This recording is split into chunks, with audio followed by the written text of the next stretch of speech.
your Life Cycle Logistics news coming straight from the August 12th Logistics blog addressing incentives. The Office of Principal Director, Defense Pricing and Contracting recently issued an updated Best Practices Lessons Learned for the Competitive Acquisition. In this update highlights areas for you, the lifecycle community, to be considering. So let's talk about how the document would encourage the lifecycle logistics and product support managers to pay particular attention to these incentives. First, it will help focus contractors on what is most important. Therefore, if logistics has no incentives, then there is a risk of being considered unimportant. We have to make sure that incentives are achievable. The document notes scheduled incentives can be a double-edged sword, and their interaction with contract type is most important.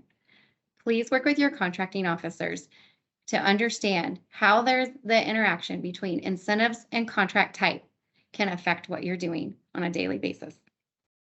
When discussing incentives, the discussion should include whether or not performance beyond the specified requirements would be of value to your warfighter.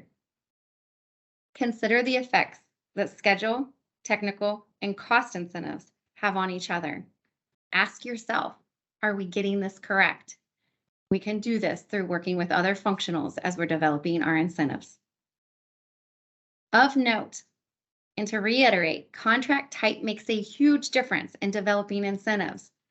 Therefore, if we're not working with our contracting staff, we're probably not going to be prepared with the right incentives to support the men and women in the field.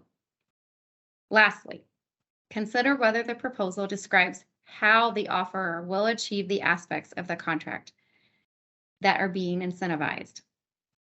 And please don't forget, consider whether the offerer's effort to achieve the incentives will result in reduced performance in other areas of the contract.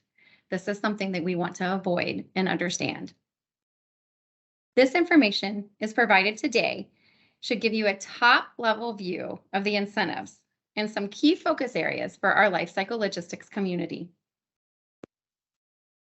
Remember, for more information, please go to the logistics blog, and you can also find this information on an Aclopedia article titled Performance-Based Logistics Incentives, Motivating Achievement of Desired Support Outcomes.